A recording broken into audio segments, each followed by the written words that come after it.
Guys, പുതിയൊരു വീഡിയോയിലേക്ക് എല്ലാവർക്കും സ്വാഗതം. Guys, government LP school Aryanad Prathibha Sandhya 2026 programme നടത്തുന്ന ഈ സ്കൂൾ. അപ്പോൾ നമുക്ക് ഫുൾ വീഡിയോ ഗൈസ്. ഞാൻ നോക്കിയപ്പോഴേ ക്യൂട്ട് മക്കളൊക്കെ എല്ലാം ഈ മുറിക്കകത്ത് ഇരിക്കുന്ന അവരെ അടുത്ത ഡാൻസിന് വേണ്ടി പോകാനായിട്ട് നോക്കൂ. എല്ലാരും ഹായ് പറയുന്നു. അപ്പോഴേ ഈ അത്രയും പിള്ളേരെ മാത്രമല്ല, ഒരുപാട് പിള്ളേരുണ്ട്. അപ്പോഴേ ഗൈസ്, നിങ്ങളൊരു കാര്യം ശ്രദ്ധിക്കണേ. ഇത് നോക്കൂ, ഡാൻസ് ഗംഭീരം. പക്ഷെ നോക്കൂ, ഒരു ടീച്ചർ അവിടെ ഇങ്ങനെ കണ്ടോ. അതായത് കൊച്ചു പിള്ളേരാണെങ്കിൽ അവർക്ക് വലുതായിട്ട് ഡാൻസ് ഒന്നും അറിയത്തില്ല. അതുകൊണ്ട് ഈ ഡാൻസ് ഒക്കെ ഗംഭീരമാക്കി മാറ്റുന്നത് ഈ ടീച്ചർ. അതുകൊണ്ട് ആ ടീച്ചറിന് ഒരു ബിഗ് സെലോട്ട് എന്റെ ഭാഗത്തിൽ നിന്ന്. അപ്പോഴേ നോക്കൂ ഗൈസ്, ഇഷ്ടംപോലെ ആൾക്കാർ ഉണ്ടായിരുന്ന അവിടെ പരിപാടിക്ക്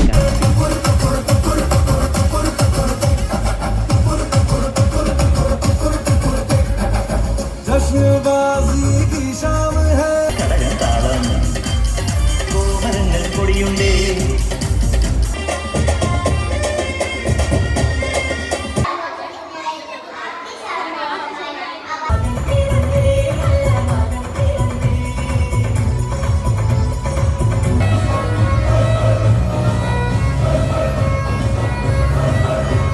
ഈ കൊച്ചു കുട്ടികൾ ഈ കൊച്ചൊരു സ്റ്റേജിൽ കയറി കളിക്കുമ്പോഴത്തേക്ക് ഒരു നല്ലൊരു രസമുണ്ട് കാണാൻ, അറിയുമോ? പിന്നെ ഒരു LP സ്കൂളിൽ സ്റ്റുഡൻറ്റ്, ഗവൺമെൻറ് സ്കൂളിൻ്റെ സ്റ്റുഡൻറ്റ് എന്തുമാത്രം നല്ലതായിട്ട് ഇംഗ്ലീഷ് പറയണമെന്ന് കേട്ട് നോക്കൂ.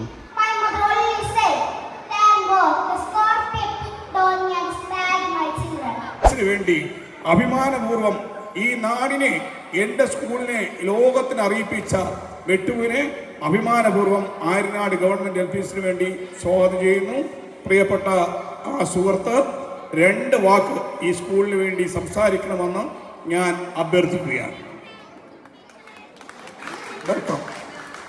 നമസ്കാരം. ഞാൻ എന്താ പറയാം, അത് എൻ്റെ നാട്ടിലെ കാണുമ്പോഴേ അത്രയും വലിയ ഒരു പ്രോഗ്രാം കാണാൻ സാധിക്കില്ല. അതുകൊണ്ട് തന്നെ ഞാൻ പറയണേ, ഇതൊരു സ്വർഗമാണ് എനിക്ക് വേണ്ടി. അപ്പോൾ ഇവിടുത്തെ പിള്ളേരെ, ഇവിടുത്തെ ആൾക്കാരെ കാണാത്തോണ്ട് അവർക്ക് അനുഭവമൊന്നും ഇല്ലാത്തതുകൊണ്ട് അവർക്ക് അറിയത്തില്ല. അപ്പോൾ ഞാൻ കാണുന്നത് ഇവിടെ യഥാർത്ഥത്തിൽ സ്വർഗമാണ്. അതായത് പിള്ളേരൊക്കെ പഠിക്കാനുള്ള സൗകര്യം, സെക്യൂരിറ്റി ഉണ്ടോ, CC ക്യാമറ ഉണ്ടോ, കോൺവെന്റ് ഉണ്ടോ, എല്ലാ സംഭവം ഇവിടെ സ്കൂളിൽ, ഗവൺമെന്റ് സ്കൂൾ അത് ഉള്ളത് തന്നെ. അതായത് എൻ്റെ നാട്ടിലെ ഞാൻ എന്താ പറയാം, റൂമിനകത്തൊരു ഫാൻ പോലെ ഇല്ല. പിന്നെ ഇവിടെ ഗവൺമെൻറ് സ്കൂളിൽ ഇംഗ്ലീഷ് പഠിപ്പിക്കുന്ന, ഇംഗ്ലീഷ് മീഡിയം പഠിപ്പിക്കും. അപ്പോൾ ഇതൊരു വലിയൊരു സംഭവം തന്നെ. വിളിച്ച് തന്നെ ആഹാരം കഴിക്കാനായിട്ട് ദോശ, ഓംലെറ്റ്, രസവട. എന്നിട്ട് നോക്കിയാ ഗൈസ്, നോക്കി ഇത് ആരനിക്കിനെ കണ്ടോ? ഈ സ്കൂളിൻ്റെ പ്രസിഡന്റാണ്. നോക്കൂ, അവർ സ്വന്തമായിട്ട് ഈ ദോശ, ഓംലെറ്റ് സ്വയം ചെയ്ത് കൊടുക്കണം. അതായത് നമ്മൾ ഒരു വീട്ടിലെ ഗസ്റ്റ് വരുമ്പോഴത്തേക്ക് എങ്ങനെ നമ്മൾ സ്വീകരിക്കണം, ആ ഒരു രീതിയിലാണ് അവർ സ്വന്തമായിട്ട് ദോശ ചുട്ട ആൾക്കാരനെ കൊടുത്തുകൊണ്ടിരിക്കുന്നത്.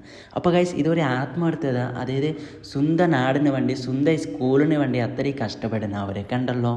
അപ്പോൾ ഇത് കണ്ടപ്പോഴേ എനിക്കൊരു വലിയൊരു സന്തോഷം. അപ്പോഴേ ഗൈസ്, പരിപാടി അവിടെ നല്ല ഗംഭീരമായിരുന്നു. ഫുള്ള് വീഡിയോ നിങ്ങൾക്ക് കാണിക്കാൻ പറ്റില്ല. എന്നിട്ട് ഗൈസ്, ഞാൻ HM കാണാൻ പോയി. നോക്കിയപ്പോഴേ അവിടെ പ്രസിഡന്റും സെക്രട്ടറി വേറെ അവർ ഒരുമിച്ചിരുന്ന് സംസാരിച്ചുകൊണ്ടിരിക്കുന്ന. എന്നിട്ട് ഇത് നോക്കൂ, ഇവിടെ മൈക്ക് ഇരിക്കുന്ന കണ്ട. ഈ മൈക്കും ഇത് കളിപ്പാട്ട്, സൈക്കിൾ, ഇതൊക്കെ വാങ്ങിച്ചത് അവിടുത്തെ HM ആണ് ഗൈസ്. അവിടെ ഒരു പുതിയ ഫ്രിഡ്ജ് ഇരിക്കുന്ന കണ്ട, അതും അവിടുത്തെ HM ആണ് വാങ്ങിച്ചത്. ഒരു സ്കൂളിന് സ്വന്തം വീട് പോലെ കാണണ ഒരു HM ആണ് ഇത്. നോക്കൂ, അത്രയും സ്റ്റാഫ് അവിടെ ആ ഒരു സ്കൂളിലുള്ളൂ. അപ്പോൾ എല്ലാവരും നല്ല ഗംഭീരമാക്കി മാറ്റിയ അന്നത്തെ പ്രോഗ്രാം. അതുകൊണ്ട് എല്ലാവർക്കും നന്ദി. Thank you so much.